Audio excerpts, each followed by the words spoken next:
Welcome to News Fist Interviews, and today I'm going to be like talking to this guy I know, sort of a online friend, pal, William Dalebout from Incel Riot, and he's a game designer. Did a really good game. We did some like play tests like back in the day. I think it was like pre-COVID, wasn't it? It was a long time ago. And he's got Yeah, a it new was. game out, and I thought it'd be nice, to surface, platform, sort of, dig up and expose, as it were, some people making woke right content. I believe that's what the kids call it now. Yeah. You know. So yeah, welcome, William. Tell us a little bit about yourself. How did you get into making games? Did a stray Oh, game like hit you on the head? Were you menaced by a game as a child? Like, what drove you to this no. passion? Well, gosh, about myself. Uh, I used to be, well, I guess I still am a professional illustrator and graphic designer, serving industry, as it were. Industry. Yeah. And what printed materials for like events and conventions, and it's something I've been doing for a very long time. I did at GDC, you know what that is? Game Developer Conference 13, which Yeah. was what, 2000 and many years ago. I did a deck of cards for them. So yeah. So yeah, Right. in 2016, I threw in for the wrong candidate for president and was roundly canceled. Oh, I see. Yeah. And now you take out your frustration from being rightfully cancelled. I presume you It was supported He Who Shall Not Be it was Named. she well I it was back when okay, I got to tell it right. It was back when, gosh, he was like clown candidate, and he was like one of like 16 Republicans. This was before the first Fox debate where he like set himself apart as the front runner. And it's like way back. If you're an illustrator, right? Like nobody cares. Like nobody cares about your artwork, really. Like a few people will if they're also artists, but mostly like the rank and file like people, they'll like, if they like your content, they will promote it around. Right.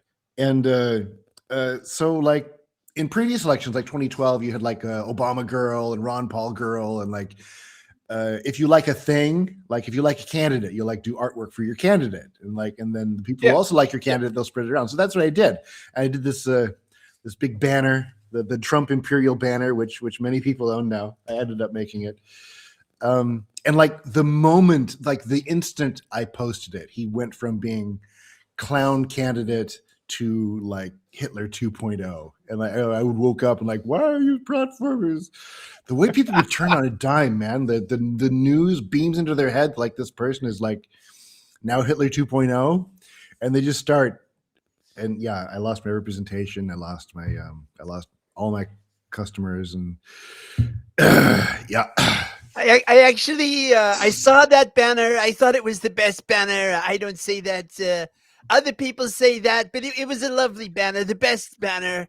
Man, that's crazy. So you were sort of part of like the first wave of cancellation, and rightfully so. If we hadn't Possibly cancelled you, the very first. Possibly the very first.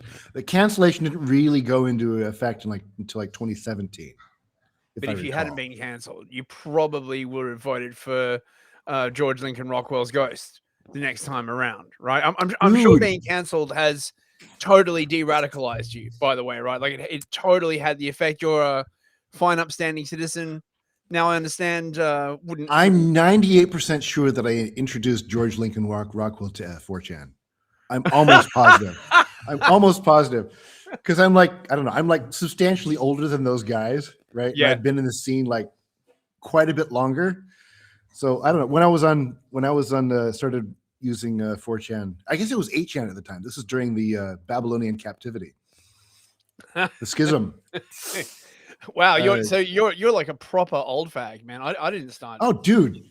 I didn't start using you want to talk 4chan about that? until God, maybe I don't know, 2018 or something, maybe. Like I'm a Way, comparatively way speaking, like back. total new fag, right? In that regard. Yeah, I 2018 is pretty new. I still remember the transgressive thrill I got from going on 4chan. I'm like, people keep telling me like about this 4chan place and how bad it is. I better check it out.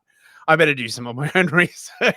Well, if you want to get into some lore, okay, all of this is downstream of these Something Awful forums from Yep. 1999 to about 2008, I guess, was like, and even back then, right? The GIDF was active. You know what the GIDF is? Yes, of course. Okay. The GIDF was active on the Something Awful forums. And people who were online all the time, like me, like would notice, like you're in this thread, and everybody in that thread is like somebody you know. Right? Yeah. And suddenly there's this huge influx of pro-Israel posters like arguing the other side. Like, where do all these people come from? Like, and you go and check this is back when you could well, all communities were small, so you'd see right. like the new registration and like who the hell are these guys? And this is they had this app called Megaphone, Uh-huh. and this was technology that nobody had at the time, which was like a mass text. Like if you send out a post on Megaphone, everybody who has the Megaphone app sees it. Right. We had like AIM, I'm pretty sure existed. AOL Instant Messenger existed, but nobody could figure out how they were doing this thing, and like somebody infiltrated it, right? Infiltrated the JIDF and like posted screenshots. Yeah, this is like it really 24 years ago. It's so weird how like 4chan and the JIDF like basically developed side by side. It's you know what I mean? Like, yeah. Kind of. So you're like an old school goth. I just discovered because you were skinny puppy posting. About your favorite skinny puppy albums, and I was like, I had to be honest. Like, what most influenced do as a teenager? Like, yeah, it's got to be the Skinny Puppy album. Walking up and down Salt Lake was truly.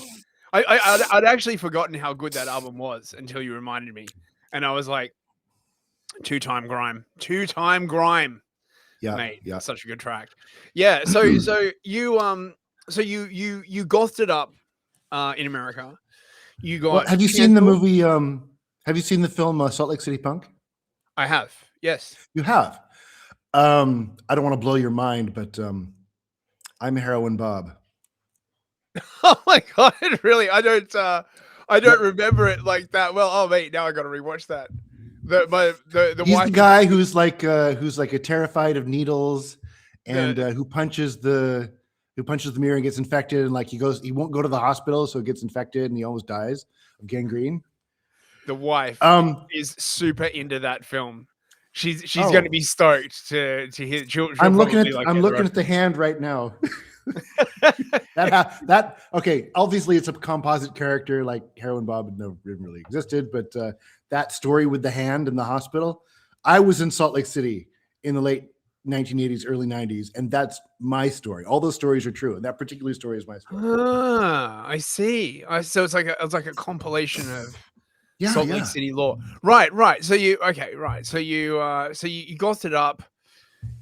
Did a bit of dabbling. I wouldn't know what that's like, of course.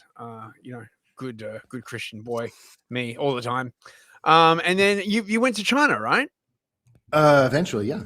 Eventually, was this after your absolutely totally proper cancellation for daring to? Long before. Right. So you were cancelled remotely, effectively. Yes, I was remotely cancelled. That's so you couldn't just turn around and be like, well, say like, I don't give a fuck in Chinese. I can't speak Mandarin, so I have no idea. But I imagine it'd be like, well, time yeah, something like that, right? And then you pivoted into doing game design. I've actually really quite liked your art, man. I've always quite liked your art. We'll play the trailer for Civil War 2 in a bit, and everyone can see all the plebs, all the little people can The see little the people. awesome majesty of your art. It's quite a unique style. I've never seen anything like quite like it. That's the best compliment I've ever received. Thank you very much. Oh, no worries. So you went into game design to presumably find a way of making a living that still involved art and did not Yeah, didn't need to like be I s- attached to industry, as it were, right? right. I don't know. It's like it was on our forum. So our forum was the New Effort forum, which was a offshoot of Something Awful, in the same way that 4chan was an offshoot of Something Awful. Right. Ours was anyway, but yeah, it was a game that you just watch like how the far left like operates like internally, and the game is right there, right? Right. It is a game already, and I Uh-huh. guess the artistry, the knack would be to isolate that down and try to represent it in card form, I guess. But So like this it's is what became Portland Occupied Zone. Is that right? this After would the be Virtue Signal, the first one. Virtue. That's right. I Yeah, forgot. Yeah. yeah. So your first game, Virtue Signal, and that did pretty well, if I recall, right? It did amazingly well. Yes, Nice. never. It's all downhill from here. It's all downhill from here. So Virtue Signal, which I must confess I haven't played, it's just a pure card game, right? It's like Right. Cards Against Whereas Humanity, sort of, kind of. Or, I don't. People make that comparison all the time. Right. Not really. Right. Well, Cards- I haven't played either of them, so I'm immensely Well- qualified to make that comparison, as I'm sure you can imagine. Okay, so there are like Vindicated. There's a lot of the Great Rebellion. There's a lot of games that are political and like have like a right wing bent. But in that one, you're always playing like Mega Chad, and you're like just like gunning down like the liberals. Right. In this one, you play as a liberal. You role play as a liberal, and there's like 8 different or 12 different like these liberal archetypes. You have like the communist guy, and like the trans person, and an Antifa dude, and like all these, and they're all a little bit different, and you fight amongst yourselves, Right. which they do, and they're extremely vicious, right. So the right wingers, you don't really talk to them, you talk about them to each other, and the goal is to accumulate followers to your Instagram or whatever, and you win by accusing people of microaggressions. There's like dozens of microaggression cards. They're all unique and all about like different issues that have been in the news or were in the news back in 2018 or whatever. And then you make the bad thing go away by virtue signaling, right? And all the virtue signals, they're all something that came in the news, that was in the news, and they're all unique, and that makes the thing go away, and then you can accumulate followers again. And yeah, it's pretty simple. Okay, well, that sounds pretty cool. So that did well, and then you sort of expanded on that, I guess, on that same theme with Portland Occupied Zone, right? So, which yeah. Was that your next game, or was there another one in between those two? I did a couple follow-ups to Virtue Signal, like updated, like people wanted me to do a right-wing expansion, so I did that. And then I took all the money I made for Portland Occupied Zone, and very, very improvidently, I just made like, I'm going to make the biggest, the most bang up, like amazing, like the game that I want, right? If there was no, if money was no object, right. Yeah, and I sold that campaign sold about 250. So so money was no object. In other words, money was no object. Money was an object. There's like Right. miniatures, and like the whole thing is like 22 pounds. People complain that it makes their shelf sag. I mean, I never saw it in the flesh. I did some play testing with you guys. I remember because I was going to uni at the time, and I just discovered like communism and Foucault and stuff, and so I was just like spouting a bunch of like commie nonsense. That was really, really fun, crawling around Portland, stabbing people with dildos and syringes. You know, it's a wholesome time for the It's whole extremely family. wholesome. Yeah. Yeah, yeah, Only the best. Only the best. yeah. It was good. Yeah.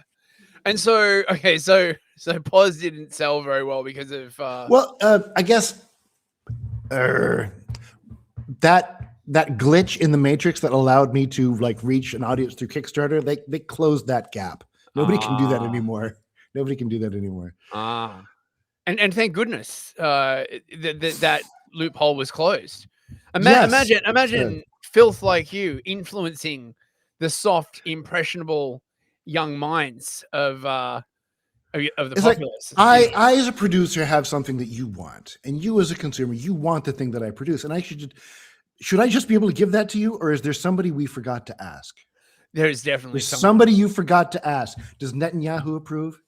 Does the I don't think he safety does. commissioner approve? Is the more important point. He does. She, thank you very much.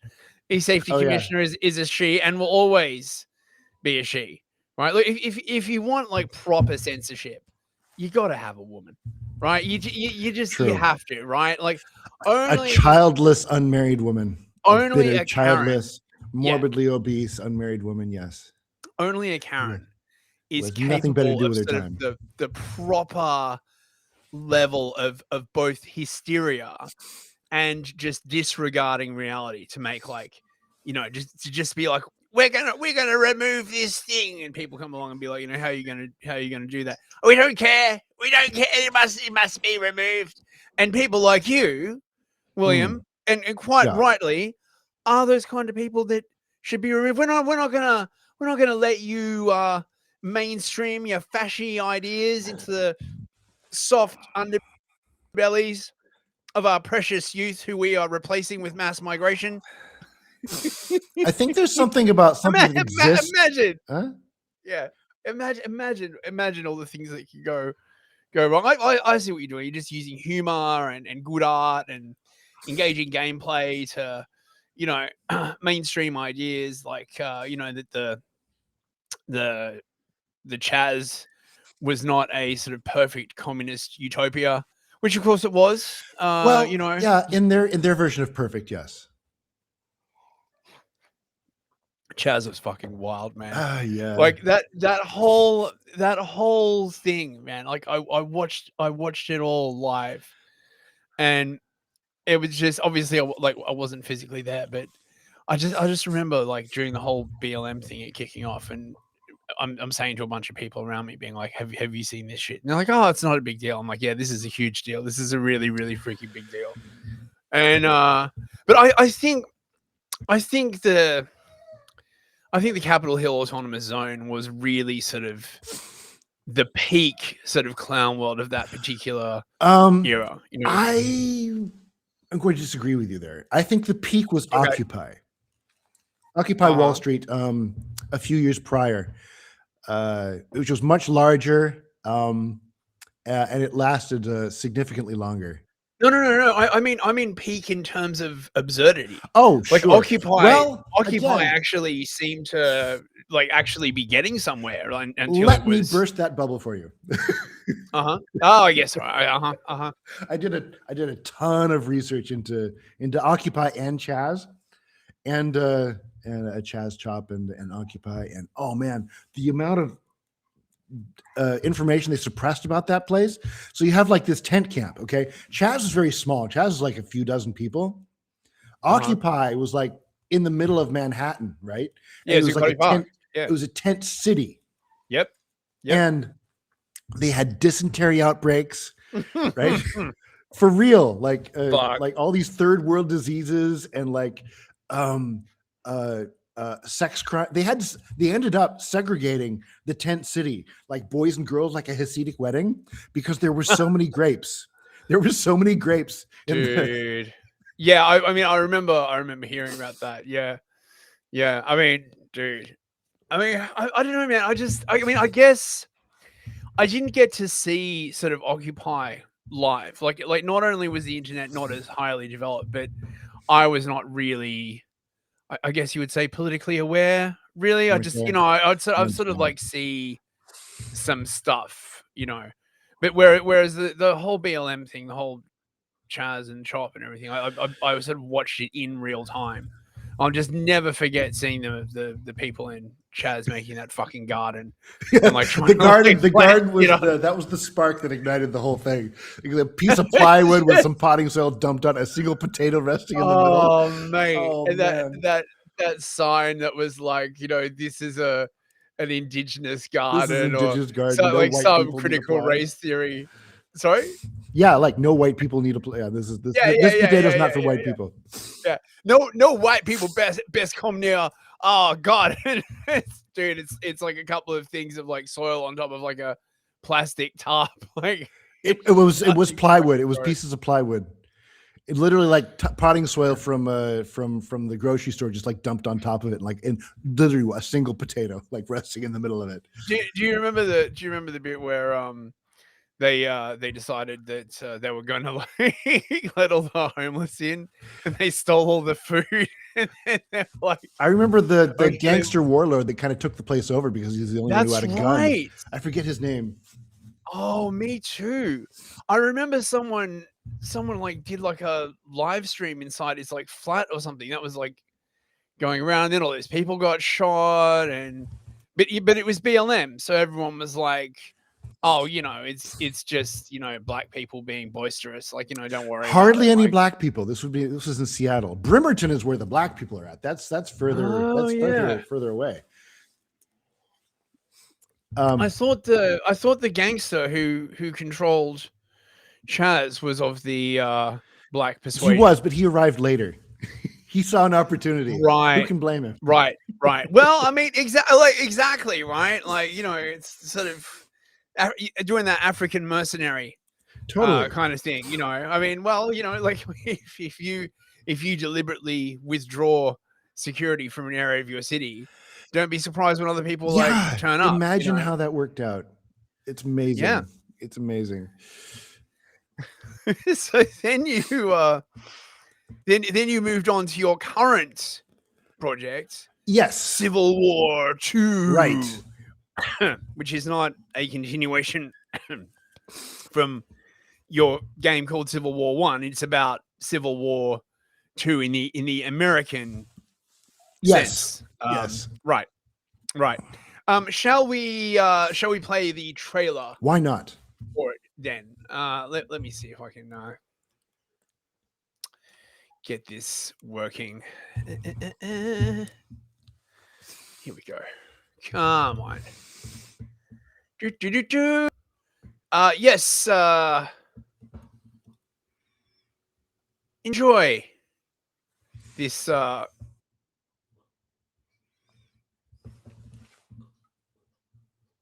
Mm-hmm.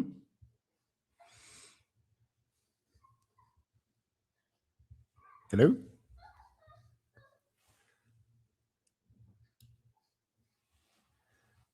Something's happened.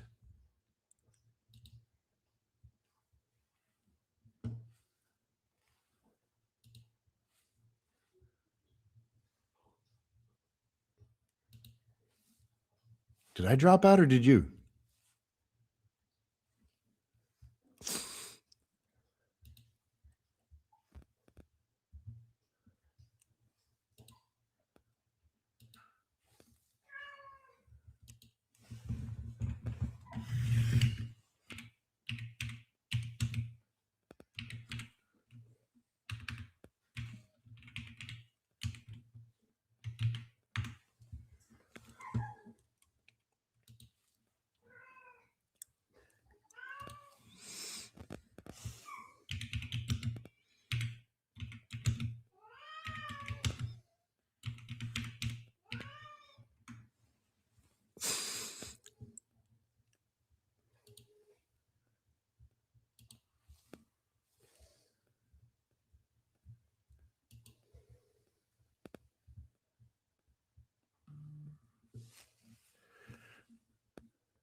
Okay.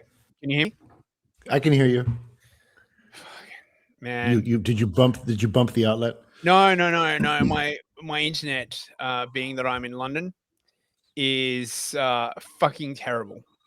And so it just dies like randomly. It's actually really, really bad when I'm live streaming. Fortunately, of course, this is just ring, so the wife can edit all of that out. So Yes.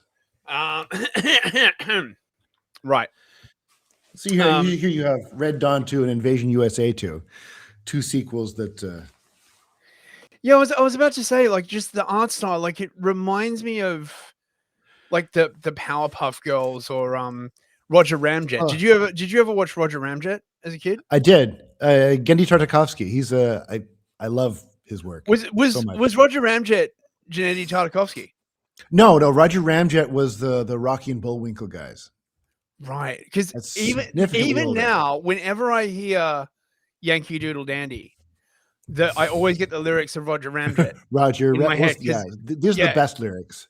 And for those of you who may not be aware, Roger Ramjet was the story of a very American superhero who goes around like fighting. He's basically like Popeye, except he takes like pep pills instead. He's Dudley Do-Right. He's Dudley Do-Right in a different outfit. It's almost exactly the same character. Yeah, well, I mean, I really enjoyed it. Like, when I was, really young. So he takes military crank. Yeah, exactly. He said, specialized proton pills. Yeah. Street crank, biker meth. Yeah. So I mean, it's got that. I mean, yeah, it does have that Gennady Tartakovsky influence, right? So let's play the trailer. Enjoy.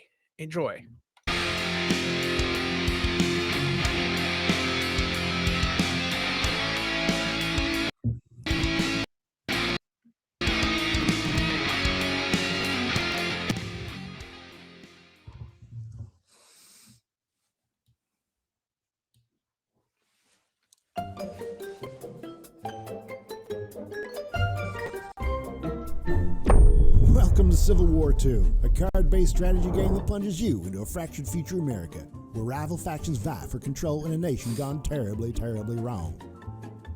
Choose a political alignment, build your government, amass resources, and lead armies to conquer rivals to restore or replace the late great United States of America.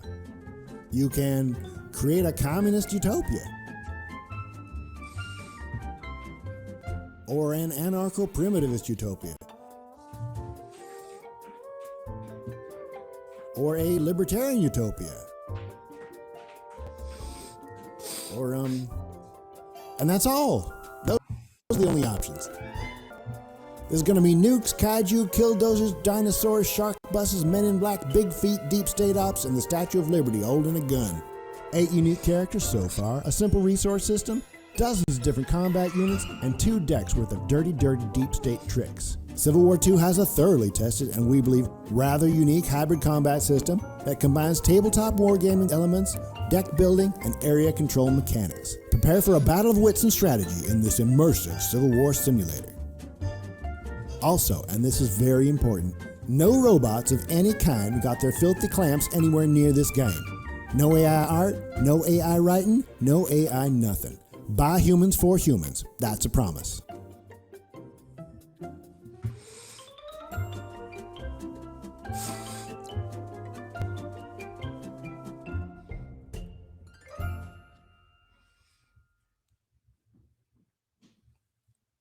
That's pretty cool, man. Thank you.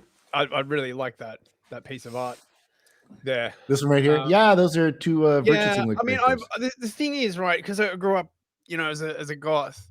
I still have big love for that scene girl aesthetic, which I just never see anymore, right? Like it's it's gone.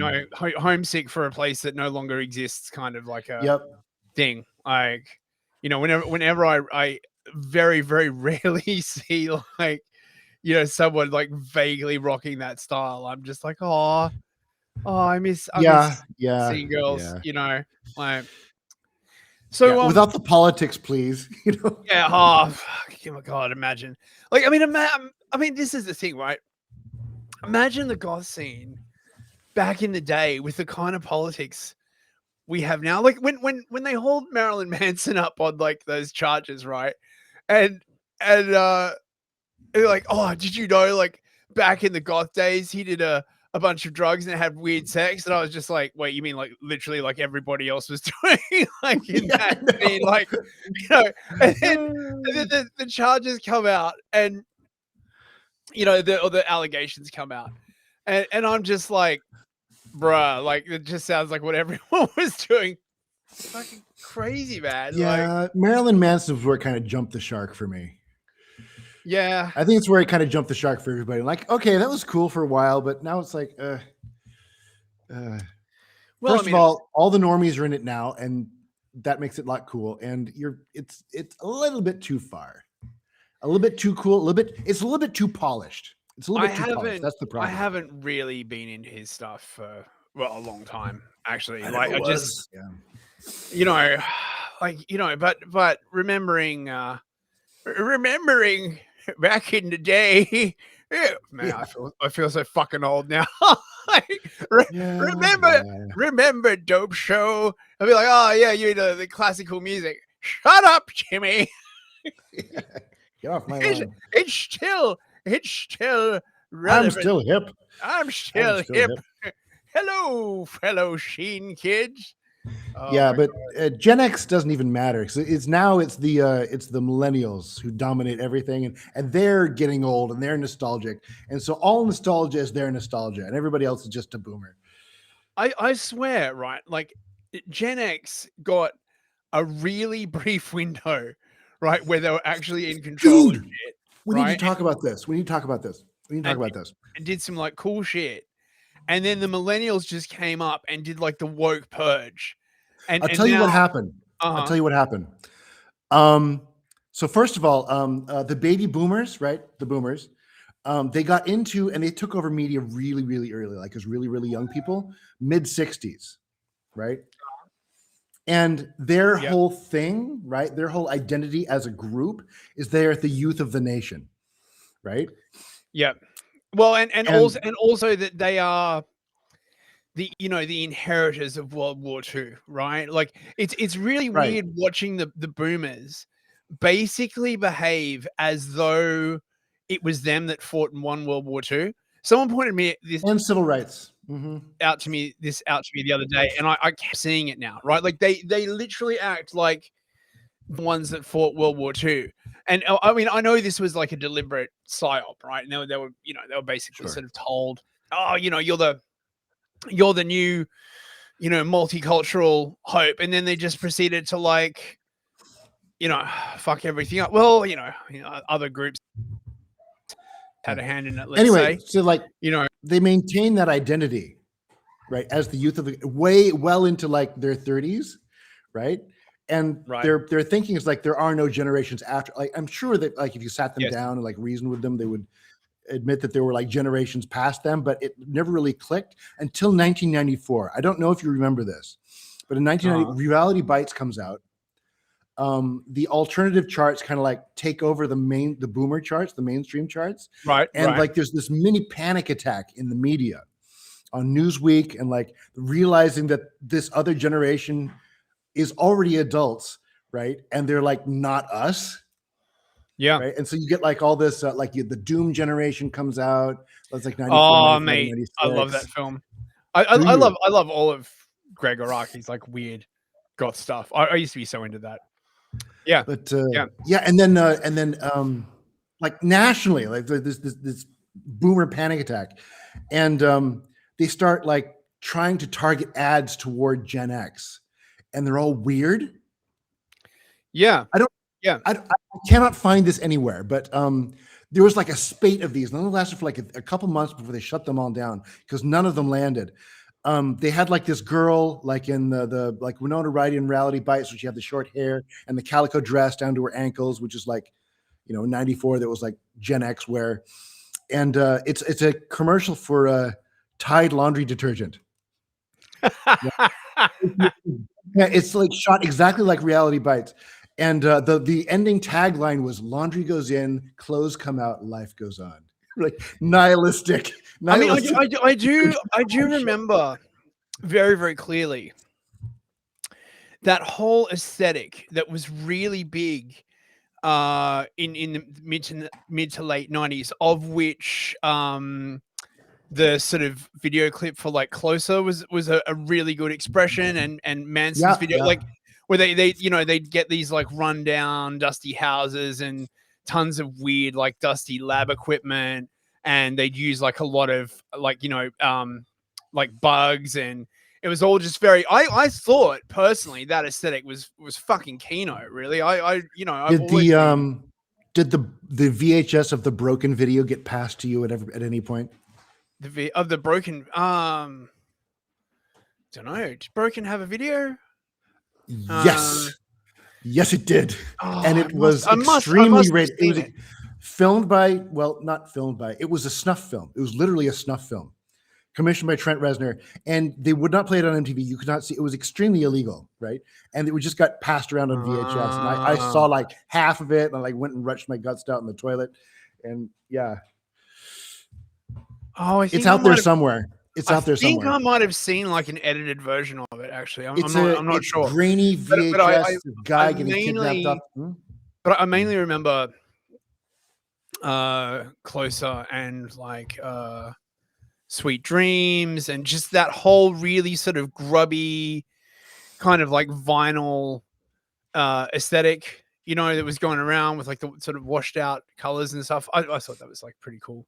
It was pretty cool back in the day. Yeah, I mean, it was way better like aesthetics than the shit you fucking have now. Like, my God, I mean, I don't mean to like stick on my nostalgia glasses or anything, but just if you look at the kind of shit, like, I don't know, I just don't listen. I don't really listen to music anymore, to be perfectly honest. I just I'm just into podcasts all the time now. So I don't know. To your point, though, they kind of gave up on marketing to Gen X because they realized that the millennials were already in their teens, right? Yeah, like, right. Why are we messing around with these guys already? Their time is already half done. These millennials are right. Let's concentrate on them. They seem to be much nicer people. these Gen X bastards who hate our guts. But they're not nicer people. Like, you know, all this weird. You know what it reminds me of a little is like in Germany, right? Like, so like after the war, the generation that came sort of, I think it was the next one after, or possibly the one after that. They all turned around and did this like sort of like massively like woke things. You know, they're all like, oh my God, you know, were you in the Nazi party, father and mother? You know, well, what did you do to stop the Hitler? And I kind of, the story goes on. Oh, sorry. Please complete your point. No, I just like just that whole, I don't know, like. But as kids, like the millennials were all very good, obedient children, right? They studied hard, they got good grades, right? Had good social skills, right? Did what they were told, no tattoos, no piercings, no drugs, very little drugs. And then like it's part of their like experience as a generation, right? Growing up, they all get the red pill. Well, from whence comes the red pill? The red pill comes from Gen X, right? People like me and people like you lurking in the shadows and like feeding them this information, drip, drip, drip, drip, drip. Yep. Like, hey, here's the Unabomber manifesto. This is pretty wild. And like, here's George Lincoln Rockwell. And like, have you actually read Mein Kampf? It's actually, you know, there's some pretty cool stuff in here. Like that's what I do on 4chan like all day. Like, and it's very rewarding seeing the millennials like pick up on this stuff and like spreading it around themselves. Of course, according to their own mythos, they did this all themselves. You know, I mean, when I think of the millennials, though, I mainly think of the woke tards. To be honest, totally. Like, I just, you know, because the amount of institutional power that they managed to accrue in such a short amount of time was fucking amazing. And it was sort of then, I guess, the death of any Gen X influence really over. We never had any influence. Yeah, well, our influence is like behind the scenes, like bro, these ideas. In influence, like you know who wants you to have influence? The man. I'm too busy, like, you know, smoking clove cigarettes and doing crank, dude, at this burned out club, you know. Okay, another thing from Salt Lake City punk, right? Right. That city on the border between Utah and Wyoming. I'm ashamed I don't remember the name of it. It's in the film. The characters, the punk guys, they go there and they because they have if you back then, if you wanted beer, if you want alcohol at all, you had to go to the state liquor store, right? Or you could get like really low percent alcohol, like beer from the supermarket. But if you want like proper alcohol, you go to the state liquor store, or you can cross the border into Wyoming. So they have this scene where they go to Wyoming, and it's like this cowboy woman like running the place, and she's shocked to see these punks there, which is all bollocks. It's like that place is set up for us, right, to go there, and we go there and we'd and buy alcohol and clove cigarettes, right? Because they're illegal in Utah, but not illegal in Wyoming. So I would go and get like a carton of cloves and drive back to, there's a dedicated goth club in Salt Lake City in the late 80s called Confetti. And you could sell them for like $1 a cigarette. Man, I used to love clove cigarettes. Fucking those were my jam, dude. Like, I love those things. Probably destroyed like half my life. Semperna Extra Black. Like, no. We in Australia we get these ones called garang garam. They were made in Indonesia, and Sempernas are from Indonesia. Huh. Well, yeah. So no, we always smoke garang garam. Oh, okay. Yeah, weird, man. It's I think it's one of the reasons why I always felt such affinity for America, because Australia is really basically a mix of American and sort of English culture, really. You know what I mean? Like, sure. I grew up on American TV, grew up on Sesame Street, like all of this stuff. So how did you wind up in China? It's a girl, isn't it? Isn't it? No. You don't sound sure. No, I'm hiding from the Mormons. Oh, I see. Did you desecrate one of their temples or something? Yeah, I don't know. I don't want to get too personal, but right. Okay. No. Let's. You are legit hiding from the Mormon mafia. It's like, Yeah. My family in Utah is very large and very highly placed, and really connected to all the bad things you hear about. And they follow me everywhere. The Mormons. Like my dad is highly placed enough that he can dispatch like people to, and I'm not just imagining this, like wherever I went, I was when I went around the country, like they'd knock on my door, dunk dunk dunk, hi, your dad's worried about you, how you doing out here, like and then and when I lived in Japan, same thing, they dispatched the missionaries. I'm like, you know what, I know where you can't get me. Oh my god. Even then, man. Fuck, man. Yeah, so they're a bit like Scientologists in that regard, dude. Right. Well, yeah. He's highly. I know some stuff that I shouldn't know. And always I a might be danger. imagining Always some of a this, danger. They are definitely. They are definitely following me, and they definitely do not know where I am now. When you grow up around like politically powerful people, and you're a perceptive child, there's always a danger of that. Right, and you. Yeah. I didn't serve a Mormon mission. I left the church when I was 17 and went to become a gutter punk in Salt Lake City. Yeah. Yeah. So yep.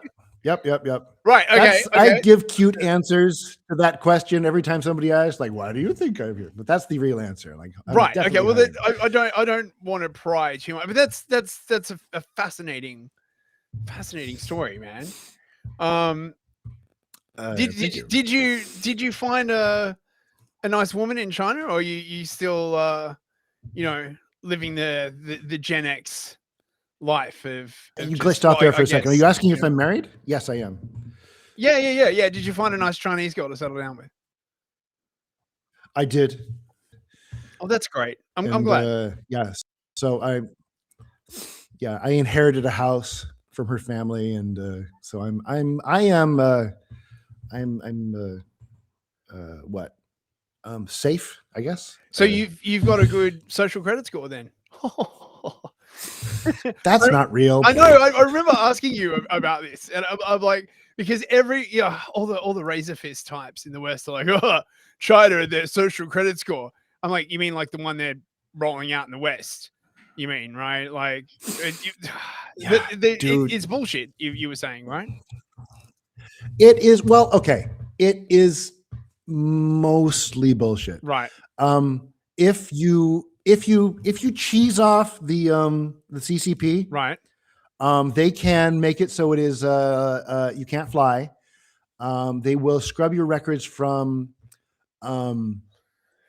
your school, which is like one of the thing that people get angriest about. Right. Like you say I didn't graduate my university. But yeah, like everything else is done on pen and paper out here. So, you know, like they really can't. People disappear in China all the time, man. Yeah, right. There's no records of where people go. It's so easy to get a fake ID. Yeah. Anytime somebody gets like accused of a crime, they just vanish. They're just gone. Dude. So it's still sort of old school hardcore over there. Oh, totally. Totally. Interesting. Like as a foreign national, I am required to register myself with the police. And what I did, you know, I following the law, I went and I met with a guy, and he's this old dude, super cool. He's like, I don't want to do this. This is some bullshit. Like, if you pretend that you came and registered, I will pretend that you came and registered. So we have this like handshake agreement. Like anytime the government cracks on, like, you got to remember the foreigners in their country. It's like, can you come down here and like take a selfie with me? And like, okay, cool. And I go and I take it, and then and the rest of the time, we just don't do it. Oh man, I kind of miss paper societies.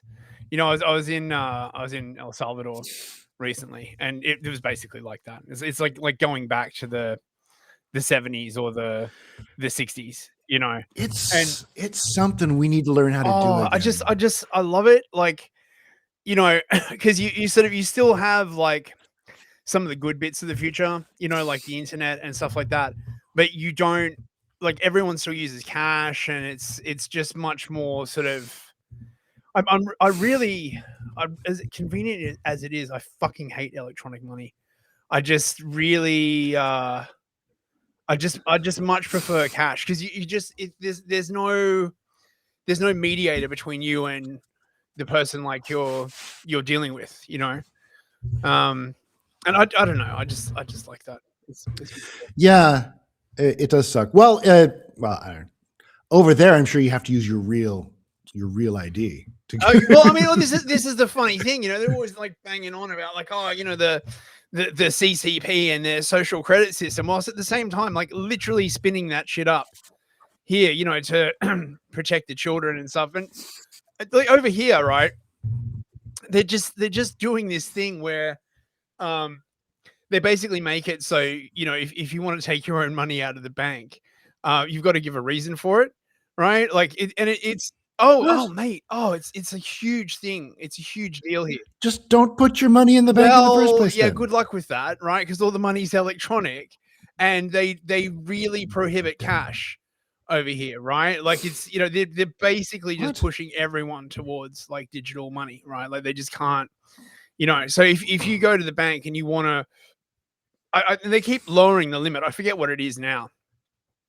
I think it's like $5,000 or something even below that, right? So if you want to take out $5,000 in cash, you got to give a reason, and if they don't think the reason is good enough, they just won't give you your money, right? Like, it's insane. Like, but my wife's always talking about this, right? Like, there'll be some like huge financial crime like uncovered, and she's like, oh yeah, but if I want to send fucking £20 to someone, I've got to fill out this huge fucking form.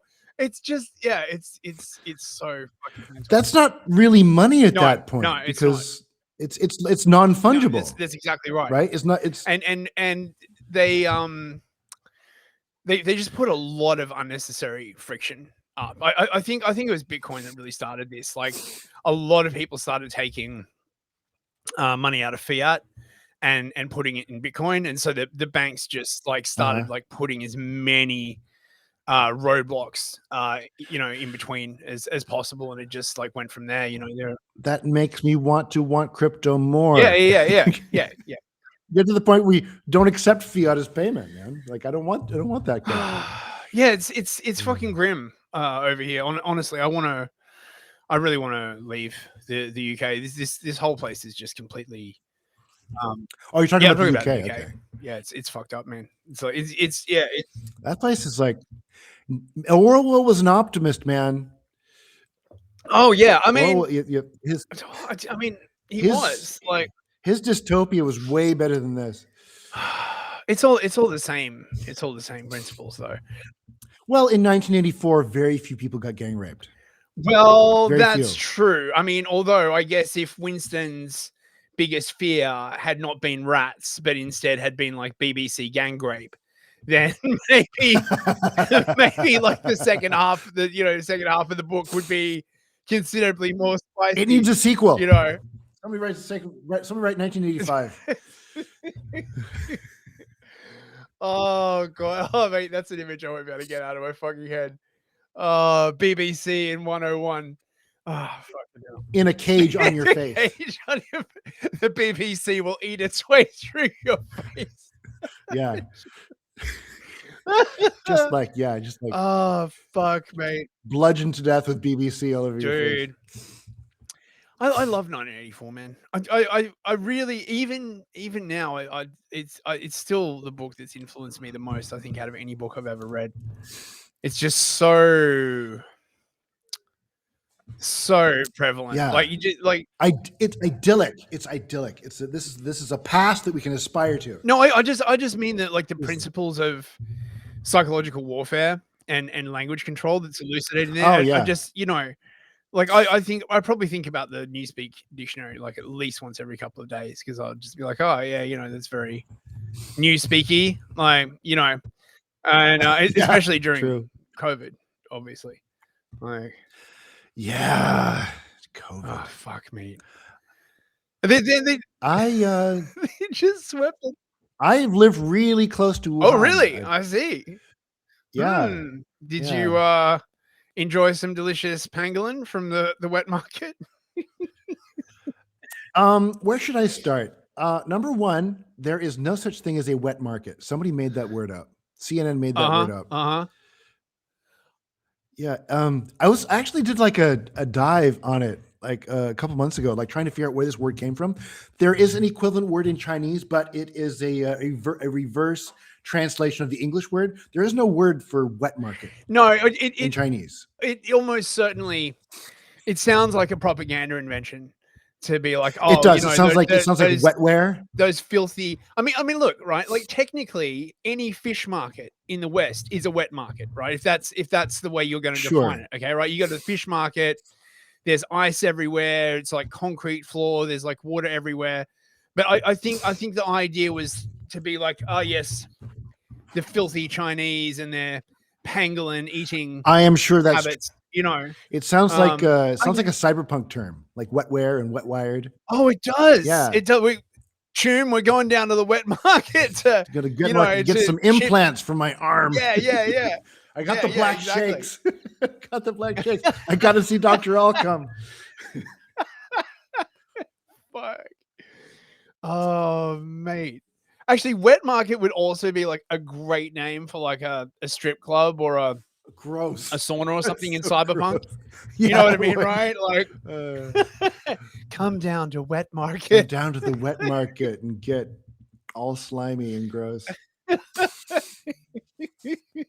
No, but so I got first wave. I don't know where this fits. Okay, I'm just gonna say the way it happened. Okay, so I am Dutch Irish. My wife is Chinese. Our kids are mixed. So the first wave of COVID hits us in November 2019. Okay, I get it. My kids get it. My wife didn't get it. Nobody around us got it. I got it from a Belarusian guy who came over for Thanksgiving dinner that I invited over, who just flown for. Okay, so and then me carrying the virus supposedly. I had to bounce my visa in early December. So I carried this bug through both Wuhan train stations and the airport, and I licked all the banisters. Okay, and then when I come back, did you get the proper strong version, or did you just get the?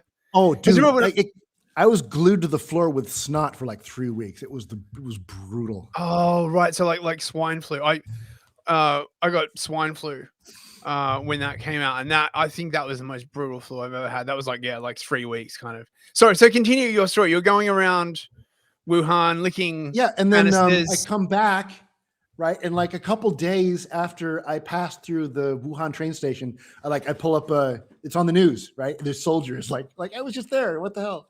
So I don't know. For all I know, I caused the pandemic. It's possible. Right. It's so not impossible. you are patient minus one. I mean, I'm pretty sure the first spread was around the Army Games that were like it's like about 4 weeks.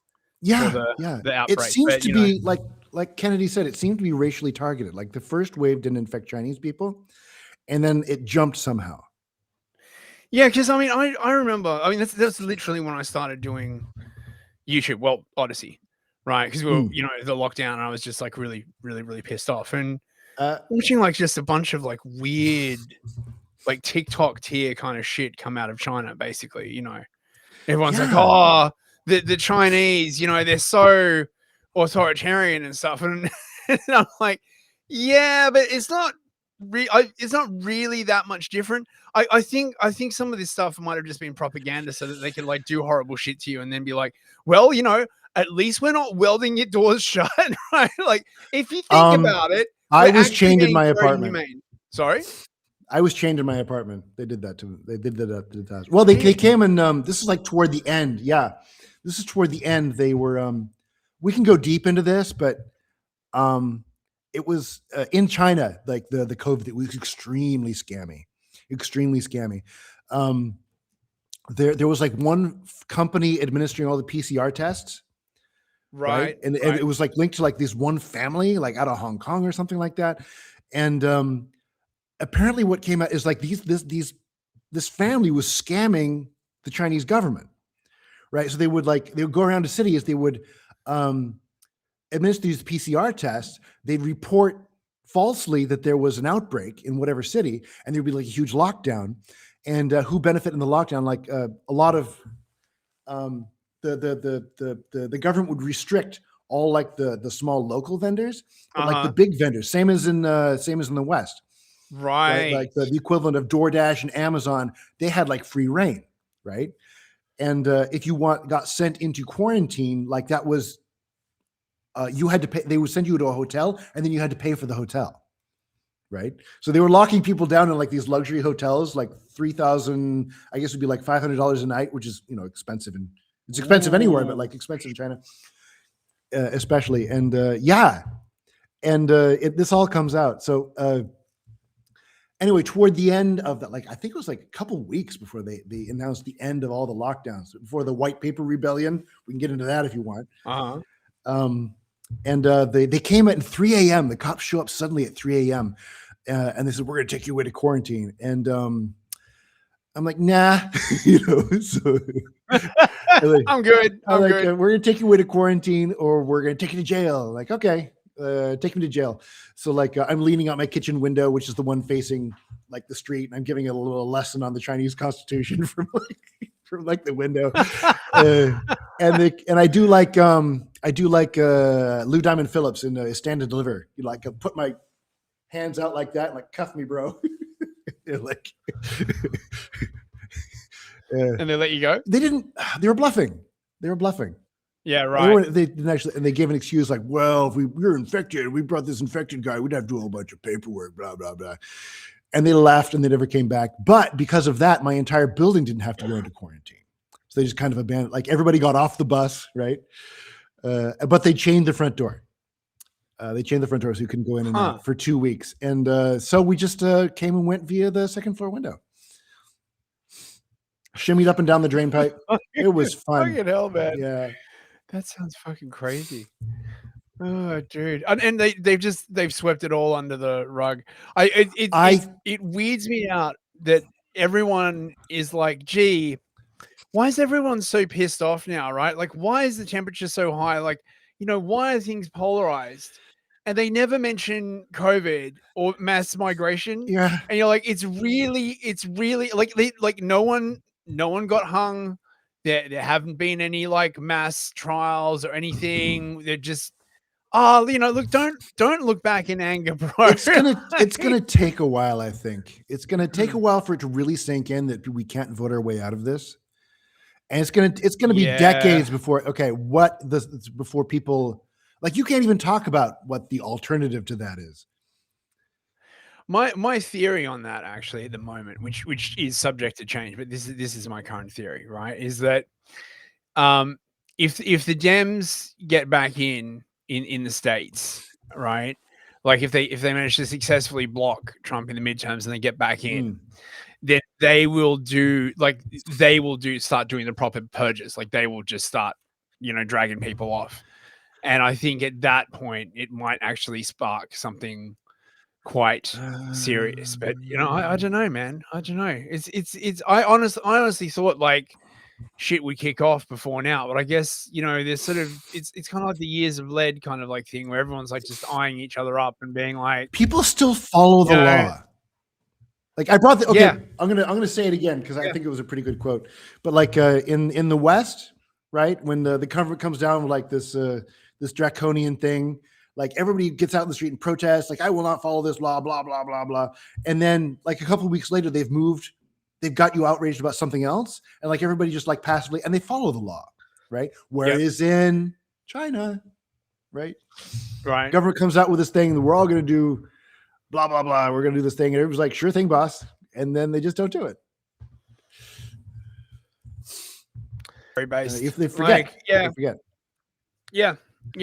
I wish there was toward the end. They tried to, contrary to reporting, contrary reporting, they did not. Nobody was forced to take the vaccine in China. Oh, really? Most people did. Yeah. No, they didn't. They can't force people. You can't force people to do things in China, man. People do what they want. But they there was like this mass text sent out to all phones. This very kind of pissy, like, we're gonna make, everybody's got to take the vaccine now, and don't you give the police any trouble. And it was like worded very angrily, kind of like a Trump tweet, like, which was very uncharacteristic of the CCP, right? Who are like, stone faced usually. But and then the White Paper Rebellion kicked off, and the CCP went into full retreat. Rolled everything back, all the lockdowns, all the quarantines gone, all the contact tracing gone, everything gone. See, I mean, because that's really interesting, because the Western view, right, like the razor fist view, is that when the Chinese stand up against the CCP just doubles and triples down and just like goes like hard, because that's how it is in the West, right? Like that's literally how the government does here, right? Like you right, yeah. You if you don't know anything about it. Yeah, you protest against the thing. The government wants mass immigration. Well, who the fuck are you? And they just double, triple, quadruple down. But it's weird that you're basically saying, like, from the Chinese perspective, they're just like, well, maybe it's just not worth the hassle to, like their control is severely limited just by sheer logistics, is what you seem to be sort of saying. It's mostly logistics. Like, it's not like grassroots, it's from regional governments. I mean, consider, like, China is about the size of Europe. Okay. So like the regional government of like a place like Sichuan is like as big as France. It's a massive, massive place. And as much as the CCP in Beijing would like to have like total power over the provinces, they do not. Yeah, they I actually think this is a really important limiting factor. Like I'm starting to believe that is actually the essence of freedom, is just when you have logistical challenges to government being able to do stuff, because generally speaking, if you Right. get the right kind of people in government, they would always like to do more stuff because they're just- just like, oh, you know. Yeah. Anyway, Yeah, if the federal government gave an order and people just kind of ignored them, right? oh God, I wish there was more of that in the UK. So let's shill your new game, shall Sure. Okay. we? And wrap up. Oh, right. we crossed the 8,000. Nice. Yeah. Congratulations. Right. Fundmycomic.com. Civil War 2. Check it out. I definitely, you should definitely support this. 68%, mate. You might actually make it. I might. I hope so. Yeah. You the Kickstarter campaign had 100 more people. 100 people have not found their way back. You got nuked off Dickstarter. What did Yeah, you I do? did. What did I you don't- do? Nothing. Uh-huh. I didn't do anything. Uh-huh. I didn't do Uh-huh. a damn thing. Have you did considered nothing. not being a right-wing racist? I considered that, and upon reflection, I've decided to become worse. Oh yeah. It's a common refrain these days, to be honest. How much is it to contribute? Here we go. 60. Here we go. $60 plus shipping. Which $60. is astronomical. $60. Civil War. Love you. Long time. Only $60. Get all those stretch goals. No, look. Check it out. I hope it does really well, man. Like I really hope thank you you. get it like funded, like, because you were just talking to you when you were like, how close were you to being complete when Kickstarter like just yeeted you? 89% with a couple days to go. Fuck, man. Dude, these bastards. Yeah, I mean, it's just is Fund My Comic, like, are they based? I mean, or are they like? They are based out of Idaho. They're I know the guy. He's pretty cool. Oh God, man, Idaho. I freaking love Idaho. God bless Idaho. All the cool people I know seem to be in northern Idaho. Man, for some reason. I was like just there like a few months ago. Oh, I love it over there. Honestly, like if I could, I'd just up sticks and just move to Idaho. just be around like based Americans. Like Yeah. I know there's that meme. They're like, what kind of American are you? But like, man, I love the people in Idaho. They're The great. only good thing to come out of that film. That's right. I know that meme. But I mean the thing about being in like Boise, for example, is you just like, why can't the lefties just make craft beer and complicated coffee and nice cafes and like little shops and stop trying to do a communism? Right? Because I like all of those things, right? I like expensive coffee and Communism? like craft beer. No, and craft beer and little like dinky shops and stuff like that. If they could just stop with the race communism, that would be great. but no, they just seem to be incapable. So check out Civil War 2. If that seems like the kind of thing that you would be into, you can contribute for rewards. What are the rewards? A game. The game is the a game. Almost everybody has bought like the higher tier thingy where the extra cards and the flags. I'm doing like a deck of flags. Cool. I think I might just end up giving that to everybody. Oh, you should. Hmm. Oh man, this looks great. Anyway, let's let me just stop sharing screen. Let's wrap it up. I don't know why my computer is lagging. It's been lovely to talk to you, man. Okay. Like it's very rare that I get to, well, basically unheard of, that I get to talk to someone who's actually in China who I have any kind of some cultural crossover with. So it's quite fascinating that you're basically like the kind of person that I could have like hung out with back in the 90s. Probably. I think you're a bit younger than me. Well, yeah, no, definitely, man. I could have like listened to Skinny Puppy and smoked clove cigarettes. Skinny Puppy and smoke gone cloves, to trashy man. clubs and flip my hair and like, yeah, fuck these guys, man. It all sucks. and chase dubious women.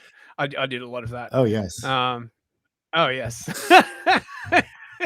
Oh man, there was such a Hunting scene. the Dracula There was biscuit. such a scene in Salt Lake in the late 80s, early 90s, man.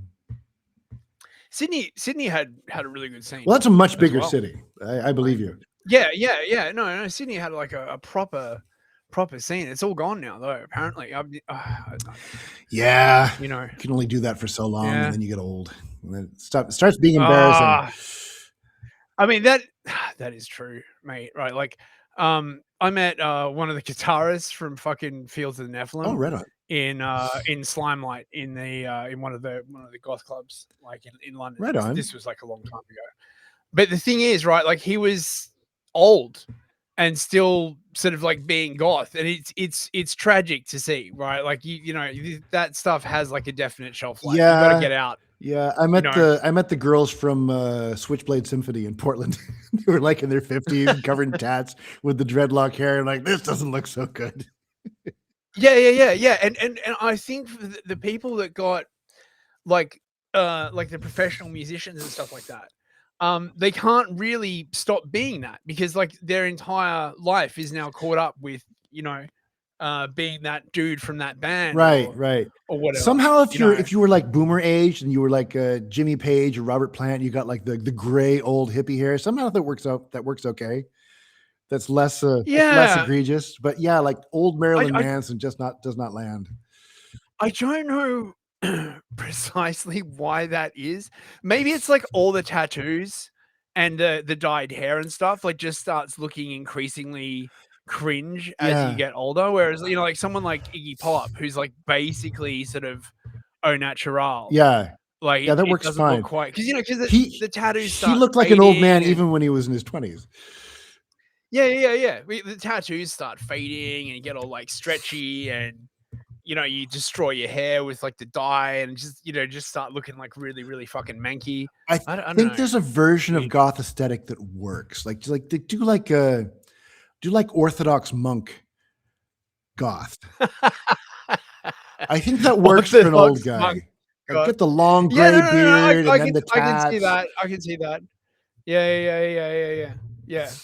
Or you can just do the sort of distinguished, sort of classy goth, kind of like older gentleman. Like that. That's generally like Peter Thiel or something. What, with the suit? I don't know, but you know, just, you know, I mean, I kept the long hair and nice sort of, you know, black wool trench coat and you know, I had like so many trench coats. You know, I love trench coats. I will never stop loving trench coats. Right? Like I even you're like, oh, you're such a Gen Xer. The trench coat is the superior coat. Yeah, post Columbine, like I decided I shall get more trench coats. It is manifestly the superior coat. You can fight me. Why would I? Yeah. I don't care. Yeah. All right, man. It's been lovely. It's been lovely talking to you. This went much better than the last one. I think it was more conversational and stuff. You know, I wasn't quite so. I don't spacked out. I don't recall what you're talking about, but sure. The pleasure to talk to you again. The editor said it should be recorded. So yes, it's a pleasure to talk to you. I'll see you on Twitter. Check out Civil War 2. Best of luck. I hope you reach the funny goal. You've got like 14 days or something like that. Yeah, it's halfway done. 2 weeks. It's halfway done. 2 more weeks. 2 more weeks. Bro. Right. So look, if you want to buy yourself like a nice Christmas present, that you'll probably forget about, and then sort of be like, you know, pleasantly reminded, you know, like when will it probably ship, do you reckon? Probably March or April. I said March on the thing. Yeah, there you go. Yeah. So right. So you can buy yourself a Christmas present now, forget about it, and then in March or April, you too will get a lovely copy of Civil War 2. Who wouldn't want that? Who wouldn't want that? Who wouldn't want that? Who would? Everybody wants that. It's something that everybody wants. All right. Speak to you later, man. All right. Bye. Take care.